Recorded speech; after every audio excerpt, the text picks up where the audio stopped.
Audio Jungle.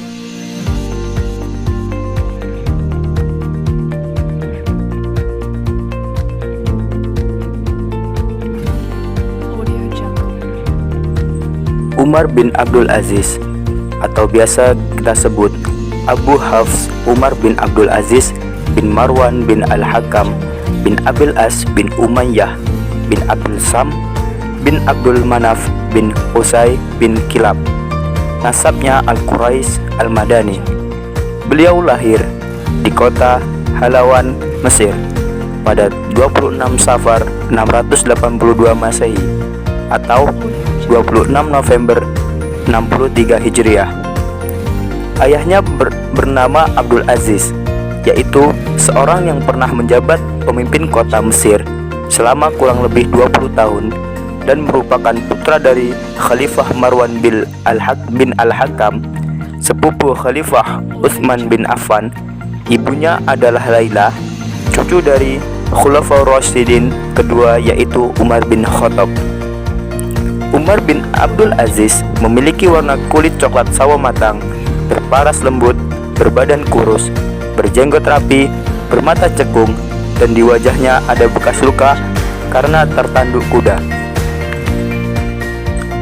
Umar bin Abdul Aziz sejak kecil sudah belajar untuk menghafal Al-Quran serta mengkajinya secara mendalam. Umar bin Abdul Aziz juga merupakan sosok yang mencintai ilmu agama. Umar bin Abdul Aziz melakukan rihlah ke Madinah untuk belajar ilmu agama pada ulama fikih, untuk menjadi periwayat hadis. Umar bin Abdul Aziz dikenal dengan akhlak yang bagus. Umar tinggal bersama pamannya Abdul Malik bin Marwan setelah ayahandanya wafat.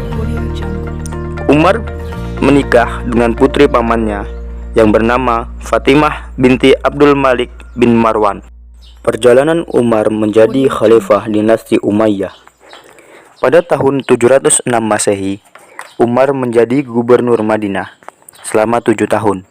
Dijuluki sebagai Umar II karena kepribadiannya seperti Umar bin Khattab. Pada tahun 713 Masehi, beliau diberhentikan sebagai gubernur Madinah karena ada fitnah dari Al-Hajjaj bin Yusuf. Pada tahun 717 Masehi, Umar dibaiat menjadi khalifah dinasti Umayyah Damaskus. Kemudian pada tahun 720 Masehi, Umar bin Abdul Aziz wafat serta berhenti menjadi khalifah. Kebijakan-kebijakan yang dilakukan Umar bin Abdul Aziz semasa kekhalifahannya, yang pertama adalah dalam bidang administrasi provinsi. Umar bin Abdul Aziz merombak ulang administrasi provinsi-provinsi di kekhalifahannya. Yang pertama, Yazid bin Muhallab diberhentikan dan ditahan lantaran dia menyetorkan harta rampasan perang dari penaklukan sebelumnya atas kawasan Tabaristan bekas pembendaharaan negara. Yang kedua, Umar kemudian menunjuk beberapa gubernur baru untuk beberapa provinsi di kawasan timur dan barat. Yang ketiga, Umar memilih orang cakap yang dapat dia kendalikan, menunjukkan niatnya yang benar-benar melakukan pengawasan cermat atas tiap-tiap provinsi. Kebijakan yang kedua yang dilakukan Umar bin Abdul Aziz dalam bidang militer. Umar terus melakukan serangan musim panas tahunan pada perbatasan Romawi sebagai bagian dari kewajiban jihad. Pada tahun 717 Masehi, Umar mengirim pasukan ke Azerbaijan Selatan di bawah kepemimpinan Ibnu Hatim bin Nu'man al-Bahili untuk menumpas sekelompok bangsa Turki yang melakukan perusakan di kawasan tersebut. Pada tahun 718 Masehi, dia mengerahkan berturut-turut pasukan Irak dan Syria untuk menekan pemberontakan Khawarij di Irak.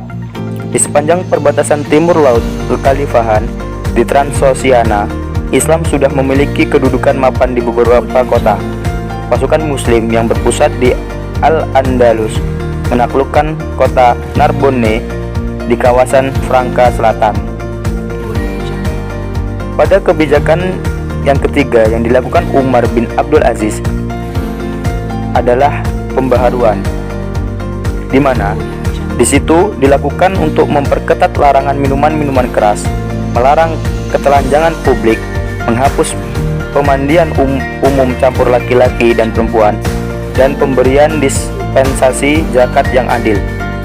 Umar memerintahkan pengerjaan berbagai bangunan umum di Persia, Khorasan, dan Afrika Utara, seperti pembangunan kanal, jalan, karavanserai, dan klinik kesehatan. Melanjutkan program kesejahteraan dari beberapa Khalifah Umayyah terakhir dan memperluasnya, termasuk program-program untuk anak yatim dan orang miskin, melarang pejabat negara untuk berbisnis.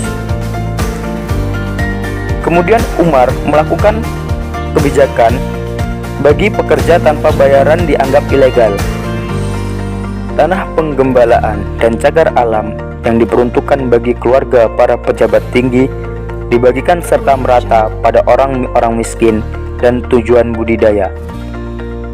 Yang terakhir, mendesak semua pejabat untuk mendengarkan keluhan orang-orang, dan pada setiap kesempatan diumumkan bahwa jika ada yang melihat petugas yang memperlakukan masyarakat tidak sebagaimana mestinya, dia harus melaporkannya, dan sang pelapor akan diberikan hadiah mulai dari 100 hingga 300 dirham. Kebijakan yang keempat yang dilakukan Umar bin Abdul Aziz adalah dalam bidang pajak. Di masa Khalifah Umayyah sebelumnya, Muslim Arab memiliki hak istimewa terkait keuangan daripada Muslim non-Arab.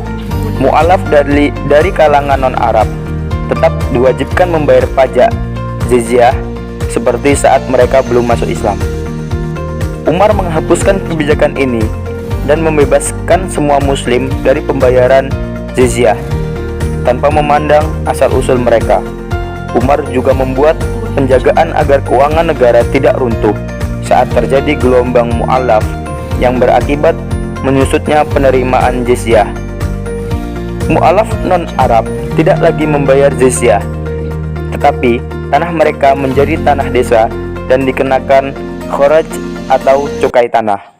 Audio Jungle. Kebijakan yang terakhir yang dilakukan Umar bin Abdul Aziz adalah dakwah, di mana Umar mengirim utusan ke Tiongkok dan Tibet dan mengajak pemimpin mereka untuk memeluk Islam. Jumlah muslim non-Arab yang semakin besar menjadikan pusat negara bergeser yang semula dari Madinah dan Damaskus menjadi Persia dan Mesir. Umar juga mengajak raja-raja di India untuk memeluk Islam dan menjadi bawahan khalifah.